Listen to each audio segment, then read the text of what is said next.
아멘. 여러분, 우리가 들고 있는 이 성경책을 누가 썼습니까? 어느 나라 사람이 썼습니까? 유대인들이 썼습니다. 유대인들, 이스라엘 사람들이죠. 그런데 이스라엘의 역사를 보면 참 눈물 날 지경입니다. AD 70년 로마 티투스 장군이 대군대를 이끌고 예루살렘을 공격하고 예루살렘 성을 무너뜨리고 성전도 무너뜨리고, 그때부터 1948년 5월 14일까지 약 2000년 동안 유대인들은 이스라엘 땅을 밟지 못하도록 그렇게 쫓겨났습니다. 전 세계에 흩어진 유대인들이 안 간 곳이 없습니다. 미국은 물론이고 유럽은 물론이고요, 아프리카, 아시아 전체 흩어져서 나라 없이 2000년을 살았습니다. 그런데 놀라운 것은 2000년 만에 다시 나라가 재건될 때에 한 사람도 다치지 않고 다 원상복구가 되었다는 겁니다. 2000년 동안 말입니다. 어떻게 해서 2000년 동안 나라 없이 살았는데 나라가, 민족이 소멸되지 않았는지 궁금하기 짝이 없지 않습니까? 그 비밀이 바벨론 탈무드에 있습니다. 탈무드에 뭐라고 기록되어 있느냐? 유대인들은 남자 성인 10명 이상이 모여야 회당을 지을 수 있고 예배 드릴 수 있다는 이 랍비들의 이 가르침 때문에 그렇게 된 겁니다. 유대인들은 2000년 동안 어느 나라에 가든지 반드시 남자 성인 13세 이상 성인 10명 이상이 모이도록 탈무드가 기록해서, 그래서 모여서 삽니다. 어느 나라에 가든지 모여서 살면서 회당을 짓고 안식일마다 가서 예배드리면서 교제하면서 살았죠. 그러니 지금도 그 일을 계속하는 것입니다. 흩어졌을 뿐이죠. 모여서 다시 그 일을 계속하는 겁니다. 흩어진 유대인들은 전 세계 다 흩어졌다고 말씀을 드렸어요. 그리고 가깝게 중국에 많이 들어왔습니다.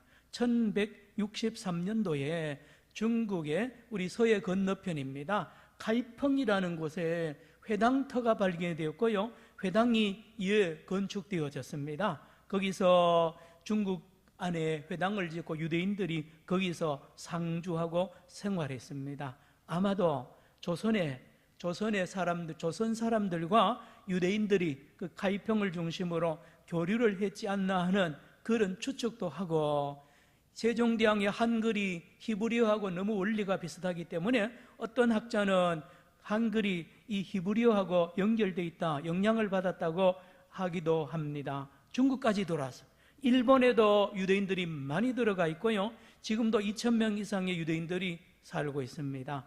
그런데 단 한 나라, 한반도에는 유대인들이 안 들어왔습니다.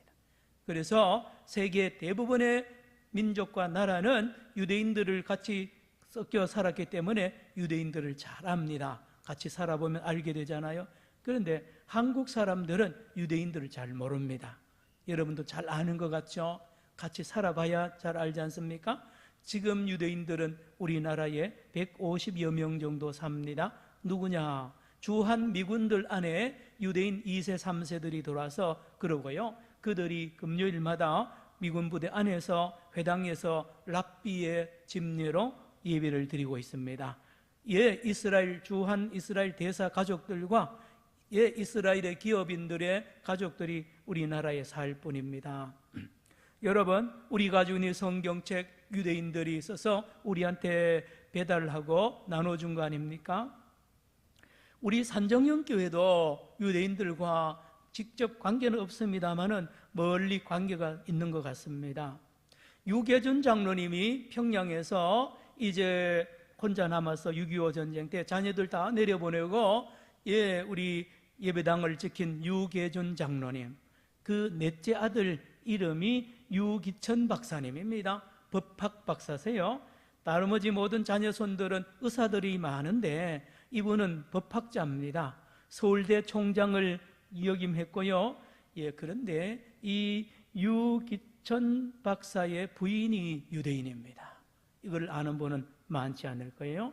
그 부인 이름이 실빙입니다. 실빙이라는 유대인 여자와 우리 유기천 박사가 결혼을 했다는 것입니다. 우리 교회와 뭐 억지로 보면 관계가 있겠죠. 그리고 이 유 박사님은 은퇴 후에 1984년도에 류 실빙, 자기 성과 그 부인의 성을 따라서 류 실빙 재단을 세워서 한국과 이스라엘과의 관계를 연구하다가 이 땅을 떠났다고 기록이 되어 있습니다. 뭐 특별히 또 관계가 없겠습니다만은 부족한 종이 우리 교회 담임 목사로 하나님이 보내셨고 여러분이 청빙했는데 제가 이스라엘에서 유학을 했지 않습니까? 그래서 설교하는 것이나 목회하는 것이 그 유대인들과 연결이 되고요, 또 거기서 배운 것으로 영향력을 주고 있는 것 같습니다. 성도 여러분, 하나님의 말씀을 유대인들이 먼저 쓰고 배우고 우리한테 전달했는데 그 중에 시편 133편은 예루살렘 성전으로 올라가면서 찬송하는 찬송가 15개 찬송가 중에 14번째 찬송입니다. 시편 120편부터 134편이 제목에 보면 예루살렘으로 성전으로 올라가는 노래 그랬습니다. 전 세계 흩어진 성도들이, 이스라엘 백성들이 모입니다. 모이고 전국에 있는 이스라엘 백성들이 모여서 마지막 예루살렘 산으로 올라갑니다. 예루살렘이 산꼭대기에 있거든요. 그때 부르는 찬송입니다. 시편 133편입니다. 오늘 시편 133편에 놀라운 비밀의 진리를 우리에게 놀라운 보물을 우리에게 소개시켜 주는데 숨겨져 있습니다. 이걸 깨달아야 되고요, 이대로 실행하고 이대로 사는 사람은 복을 받습니다. 3절 같이 읽겠습니다. 어떤 복을 받느냐? 놀라운 복이 있습니다. 시편 133편 3절 시작. 헐몬에 있으리 시온의 산들에 내림 같도다. 거기서 여호와께서 복을 명령하셨나니 곧 뭐라고요? 영생. 이리 보십시오. 여러분, 우리 조상들은 복 그러면 돈을 많이 벌면 복 받았다 그러잖아요. 돈. 그리고 오래 살면 장수하는 것도 복입니다. 자녀들이 잘 되는 것도 복이죠. 부귀영화.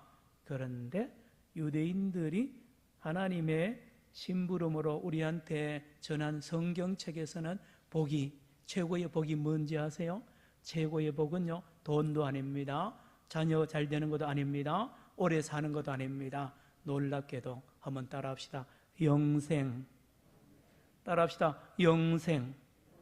하나님이 우리에게 주는 최고의 복은 영생입니다. 영생의 복을 하나님이 가지고 있는데 이 복을 누구한테 주느냐? 시편 133편에 그 답이 있습니다. 그러므로 시편 133편의 말씀을 우리가 바로 깨닫는 것은 매우 중요하다는 말씀입니다. 첫째로 하나님이 시편 133편에 누구에게 영생을 주느냐 말씀하기 전에 어디에서 영생을 주느냐? 산에서 줍니다. 산. 우리나라도 조상 대대로 보면 산을 신성시하는 그런 문화가 있잖아요. 그래서 산신령 그러고요, 기도원도 산에 짓고 산에 기도하러 올라가지 않습니까? 영산이라 그러지 않습니까? 여러분, 입산수도라 그러죠. 이스라엘 백성들도 산입니다. 산. 그 중에 오늘 여러분 헐몬산 3절 다시 보세요. 3절 뭐예요? 헐몬에 있으리 그랬죠. 헐몬은 산 이름입니다. 헬몬산이라 그러기도 하죠. 저 이스라엘 제일 북쪽에 있는 산 이름입니다. 똑 우리나라 백두산과 같습니다. 백두산이 제일 북쪽에 있죠. 이스라엘의 최북단에 있는 그 산 높습니다. 백두산보다 약 70m 정도 더 높습니다. 2810m 해발입니다. 저도 거기 몇 번 올라갔는데요, 이 백두산에 같은 이 헐몬산 위에는 8개월, 1년 내내 중에 8개월 정도는 항상 눈이 덮여 있습니다. 눈이. 그래서 3, 4, 5, 6월 달 되면요, 그 겨울에 내렸던 그 눈이 다 녹아서 땅속으로 스며들어가서 샘물입니다. 샘이 돼서 샘에서 그 눈물이 펑펑펑펑 솟아나면서 갈릴리 바다를 채우죠. 갈릴리 바다의 모든 물은 헐몬산에서 내린 눈과 이슬입니다. 눈과 이슬이 땅으로 스며들어서 나온 그것이 갈릴리 바다를 메우고 그 갈릴리 바다에서 이제 흘러내리는 강이 요단강입니다. 요단강. 그리고 지하에서 솟아나는 샘물이 이스라엘 전국 곳곳에서 펑펑펑펑 솟아납니다. 무슨 말씀입니까? 헐몬산은 이스라엘 백성들에게는 영산이면서 생명의 산입니다. 거기서 나오는 물로 전 이스라엘의 생명체들이 먹고 산다는 말씀, 헐몬산. 그런데 또 있습니다. 또 어느 산이라 그랬습니까? 3절 또 보십시오. 헐몬에 있으리. 어디에 또 온다고요? 시온의 산들에. 시온산입니다. 두 번째 산은 시온산인데 이 시온산은 예루살렘에 있습니다. 예루살렘 남쪽입니다. 이스라엘 최북쪽에는 헐몬산이 있고요, 남쪽에 예루살렘 수도 서울의 산 꼭대기 예루살렘이 있죠. 거기에 봉우리가 몇 개 있는데 그 중에 몇 봉우리가 시온산입니다. 시온산, 히브리어로 찌온이라 그럽니다. 여기에서 또 생명이, 영생이 온다는, 준다는 주님의 말씀, 시편 133편입니다. 생명의 물입니다. 생명의 샘이 시온산에서. 그런데 이 생명의 샘, 시온산의 생명의 샘은, 생명의 물은 우리가 마시는 물이 아닙니다. 헐몬산의 물이 아니고 영적인 신령한 물입니다. 영생수입니다. 눈에 안 보이는 물입니다. 이 물을 마시고 이 물을 먹는 자는 영원히 목마르지 아니하는 신령한 생수가 시온산에서 나온다고 오늘 시편 133편은 노래합니다. 그래서 유대인들은 옛날부터 지금까지 시온산을 가까이 하고요, 그렇게 노래하는 이유가 여기에 있습니다. 시온산에 이슬이 또 내립니다. 그것이 물이 된다는 말씀이죠. 성도 여러분, 그러면 시온산에 물과 같은, 이슬과 같은 이러한 생명수가 있는가 하면 또 다른 생명의 노래가 있는데 그것은 바로 기름입니다. 2절로 올라갑니다. 2절에 기름의 은혜가 있습니다. 2절 읽습니다. 시작. 머리에 있는 보배로운 기름이 수염 곧 아론의 수염에 흘러서 그의 어깨까지 내림 갖고 있습니다. 기름, 올리브 기름입니다. 이제 우리나라도 올리브 식용유가 여러분 가정에까지 들어가잖아요. 워낙 비싸고 고급이라서 참 구하기가 쉽지 않았는데요. 기름, 올리브 기름은 최고급부터 최저등까지요, 아주 단계가 많습니다. 최고급 올리브유는 비쌉니다. 일반 사람 잘 구하기 어렵습니다. 어디에 쓰느냐? 제사 때 씁니다. 하나님께 바칠 때에 제사의 순서에 관유를 붓는다든지요 할 때에 기름을, 최고급 올리브유를 쓰고, 또 언제 쓰는지 아세요? 임직식 때 씁니다. 왕이나 제사장이나 대제사장이나 선지자들이 취임식을 할 때에 집례자가 뿔 그릇에다가 올리브, 최고급 올리브를 담아서 머리에 붓습니다. 그러면 머리에 임직자가 기름 부음을 받고 얼굴과 수염을 거쳐서 옷에다까지 기름이 흘러 넘치는 이러한 임직식 때 쓰는 것이 최고급 기름입니다. 올리브입니다. 그래서 하나님께서는 이 기름을 또 주셔서 영생케 하는 그 비밀이 시편 133편에 같이 기록이 되어 있다는 말씀입니다. 성도 여러분, 그 제사장은, 그 선지자는 조금 전까지는 보통 사람이었습니다.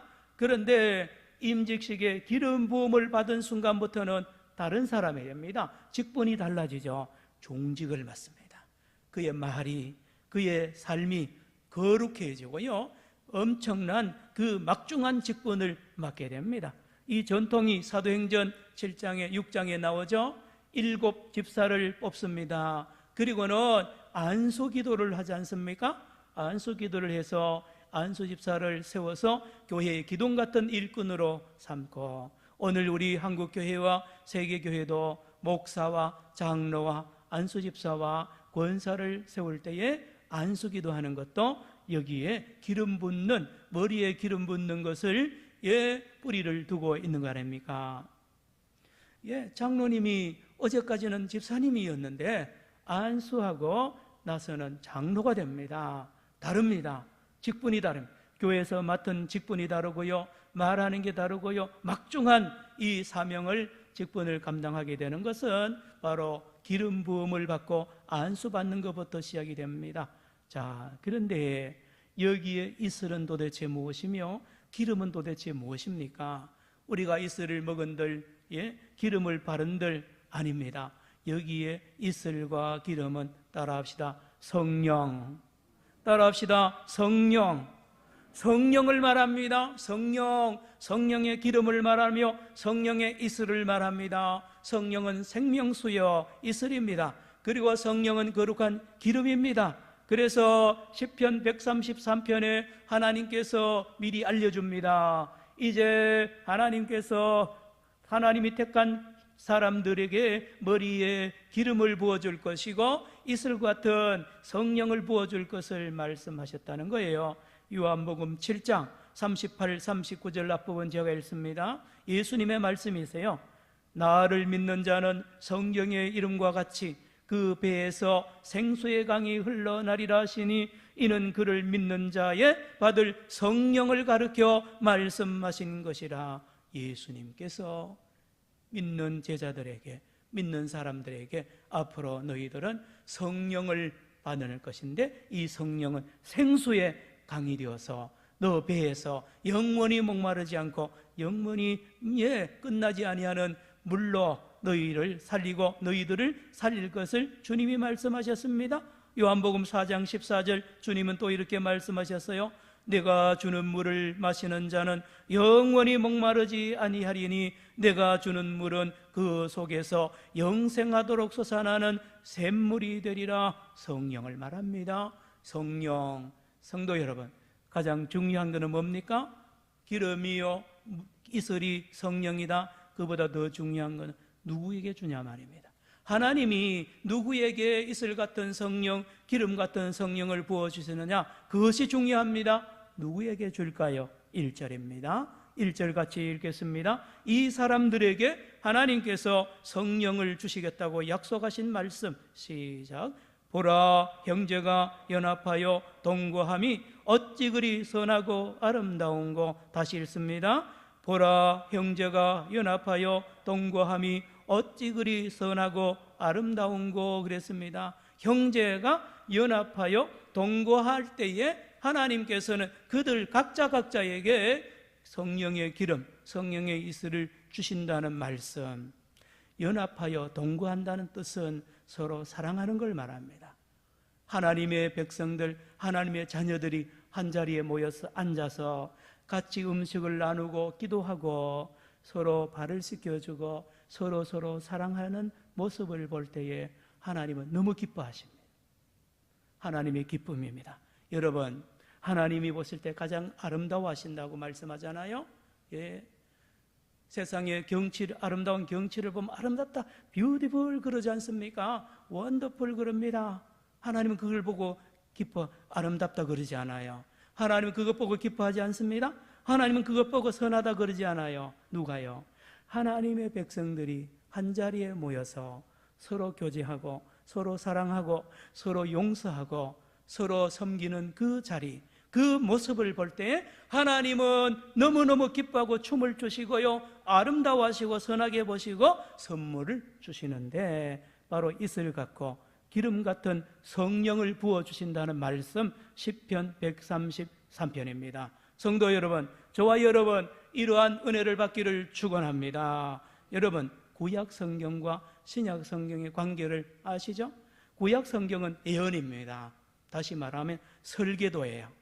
이런 앞으로 일이 일어날 것을 미리 예언을 해놓은 거죠. 신약 성경은 그 설계도가 그대로 이루어져서 집이 세워지든지 계획이 성취되었던 예언의 성취가 신약 성경이죠. 시편 133편도 설계도입니다.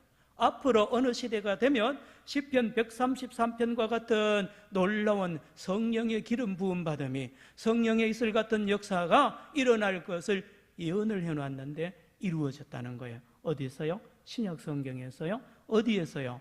사도행전 2장 1절로 4절에 놀랍게도 시편 133편의 예언 그대로 이루어졌다는 사실을 우리가 깨달아야 합니다. 여러분, 교회 그럴 때에 자주 말씀드리는데 교회는 예배당이 아닙니다. 한국교회는 언제부턴가 교회당 그러지 않고 성전 그러는데요, 교회는 이 예배당 건물이 교회가 아닙니다. 저와 여러분, 우리 산정역 교인들이 모여있는 모임을 교회라 그럽니다. 모임을 교회, 형제가 연합하여 모여있는 곳을 교회라 그럽니다. 사도행전 2장 1절 이하에 보면 120명의 형제들이, 자매들이 한자리에 모여서 마가의 다락방에 모여서 서로 교제하고 기도합니다. 시온산입니다. 여러분, 마가의 다락방의 위치가 시온산입니다. 시온산. 그 많은 산을 다 제껴두고 마가의 다락방 시온산에서 120명의 형제들이 연합했습니다. 사도행전 1장 14절에 여러분 건너가기 쉬운 말씀이 있는데요, 거기에 마리아도 모이고요, 11 제자도 모입니다. 여자들도 모이는데 거기에 특별히 언급한 사람들이 있으니 예수님의 동생들도 모였다라고 기록하고 있습니다. 예수님의 형제들이 끝까지 예수님의 이 영적 사업에 방해했습니다. 협조하지 않았습니다. 예수님의 고통입니다. 내 동생들도 내 뜻을, 내가 하는 일을 이해하지 못하고 때로는 방해하는 이 동생들, 육적으로 얼마나 고통스러웠는데 그 동생들이 이 마가의 다락방에 모였는데 마침내 이 예수님의 제자들과 전체 하나가 되어서 전심전력하여 기도를 하는데 10일 동안 기도합니다. 성천하신 예수님이 성천하신 이후로 10일 동안 예루살렘 마가의 다락방 시온산에서 기도한단 말이에요. 시편 133편의 말씀이 이루어지고 있는 거 아닙니까? 여러분, 사도행전 1장 4절에 보면 예수님이 특별히 분부를 합니다. 제자들 보고 단디 들어라, 단디 들어라. 어떤 제자는 예수님 우리나라 회복시켜 주세요, 우리나라 독립시켜 주세요, 뭐 해주세요. 그 다 하나님이 알아서 할 테니까 너희는 단디 들어라. 뭐를요? 내가 늘 가르쳤지 않냐고. 저는 볼 때 시편 133편 같습니다. 예루살렘 떠나지 마라. 예루살렘 떠나지 말고 아버지 하나님께서 약속하신 성령을 받을 때까지 기도하고 기다리라는 말씀을 예수님이 분부를 하신다는 말씀이 사도행전 1장 4절에 기록. 10일째 되는 날, 여러분 이게 쉽지 않습니다.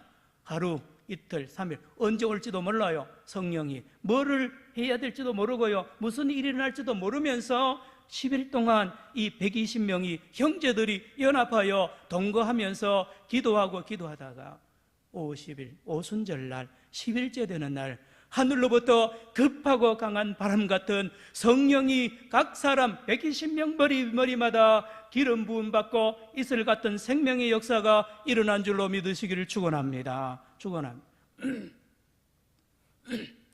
제가 조금 전에 제가 이스라엘에서 공부했다, 제가 가능하면 의도적으로 이야기를 하기가 참 그렇잖아요. 예. 아니면 자랑으로 들리니까요. 제가 이 설교를 이렇게 말씀 중심으로 하는 것도 그 이스라엘에서 배운 거예요. 유대인들은 강단에서 물론 예수 안 믿습니다만은 말씀 중심으로 설교를 하는 것을 제가 배웠습니다. 여러분, 예수님께서 반드시 구약의 시편 133편에 기록된 바와 같이 예루살렘 시온산을 떠나지 말고 여기서 기다리면 때가 되면 성령의 기름을, 성령의 이슬을 하나님이 주실 텐데 그거 받을 때까지 기다리라. 여러분, 부귀영화받아가 뭐합니까? 다 헛된 거 아닙니까? 오래 살면 뭐합니까? 헛된 거예요. 그러나 하나님이 주신 유일하고 가장 귀한 영생을 선물로 받는다면 이보다 더 큰 선물이 어디 있습니까? 이 영생의 선물을 누구에게 준다고요? 형제들이 연합하여 서로 동거하는 자리에 성령을 주신다고 예언을 하셨고, 예수님은 그렇게 받을 준비하라고 말씀을 하고 계시는 겁니다.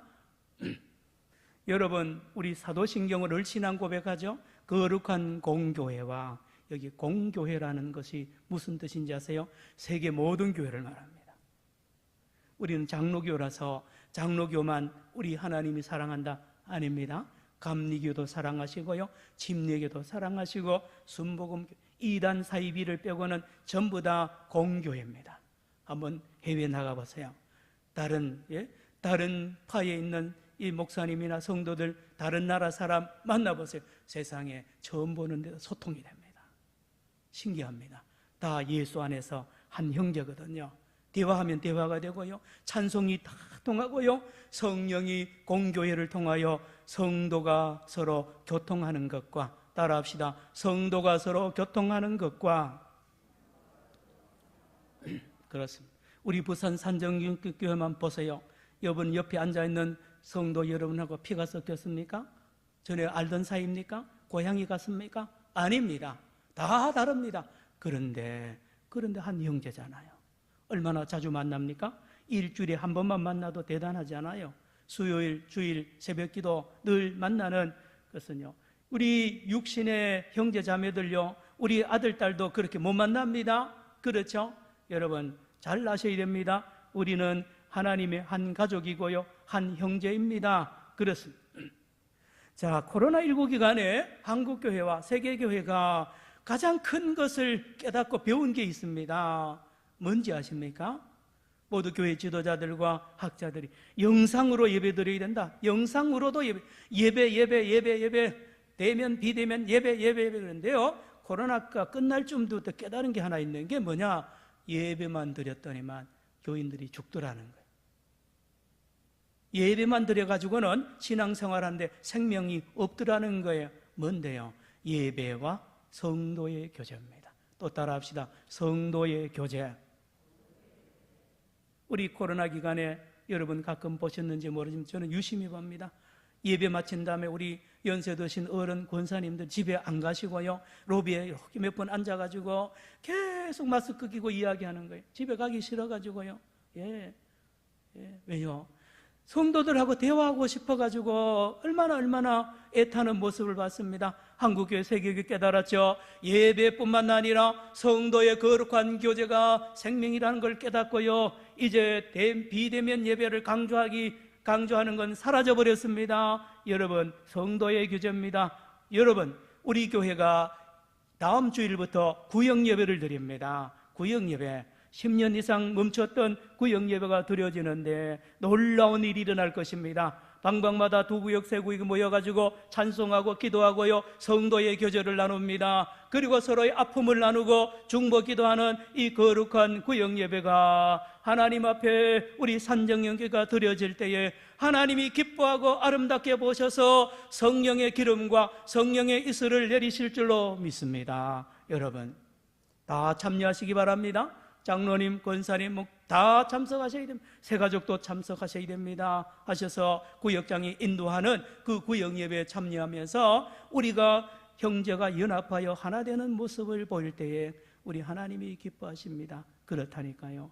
하나가 연합하여 하나, 서로 사랑하고 서로 용서하고 서로 품어주고 서로 위하여 발을 씻겨주는 그 거룩한 자리에 하나님은 구경하지 아니하시고 성령의 기름을, 성령의 이슬을 충만히 주셔서 우리로 하여금 영생을 누리게 하시는 하나님을 찬양하는 우리 되기를 축원합니다. 기도합시다. 하나님 아버지 감사합니다.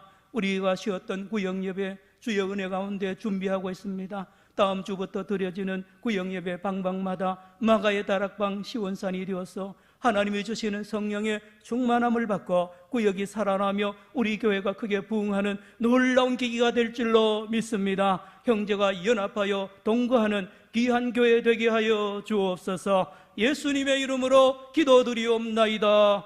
아멘. 220장